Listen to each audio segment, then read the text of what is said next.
Now, I've just got a little something that when Gary asked me to help him out, I thought maybe I could do something of my own.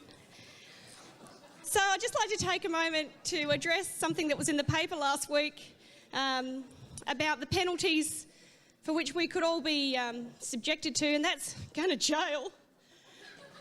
And I'll start off by the dirty word that's around the place, and that's underquoting. The definition is deliberately misleading the purchasing public into believing they can afford a property and then crushing their dreams with one swing of the gavel. The sentence, prison.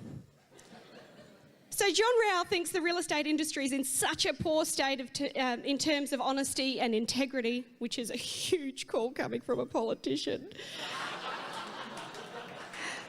that only a threat of jail time can make any difference. I'm sure the South Australian public will be extremely pleased about having to fork out the money it would cost to put a real estate agent through court and then in jail. And you can just imagine the ridiculousness of the situation. The agent gets sent to the big house, and I don't mean a trip to Whistler Avenue and an audience with Paul Henry. And he's sharing a cell with a 6'5" bruiser, who we're going to call Bubba. And Bubba's in for grievous bodily harm. And the agent walks in, he goes, "What are you in for, mate?" He said, "Underquoting." I tell you, that Bubba is pooing himself. He's like, "Oh no!" So, you know, you could just, the tension in the air, it's like, Bubba's gone, and then the thug's like terrified. Word gets around the cell block that there's a guy in for underquoting. The unspoken respect is palpable. There's no way that agent's going to take a pounding in the exercise yard or the shower block. Then I got to thinking about some of the other things that we could possibly be punished for and what the punishment would be.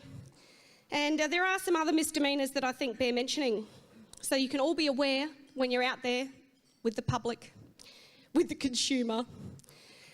First one's being excessively boring. So this is the definition of this is using a taped auction preamble and then repeating what was on the tape.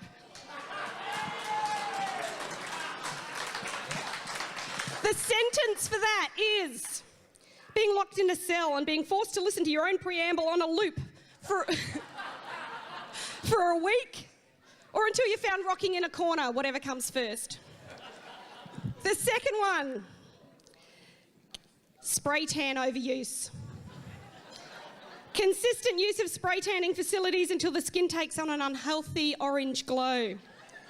The sentence for that, locked in a cold, dark place where there's no sun or fun, allowed for the months of October to March. And John Rao has kindly donated his office.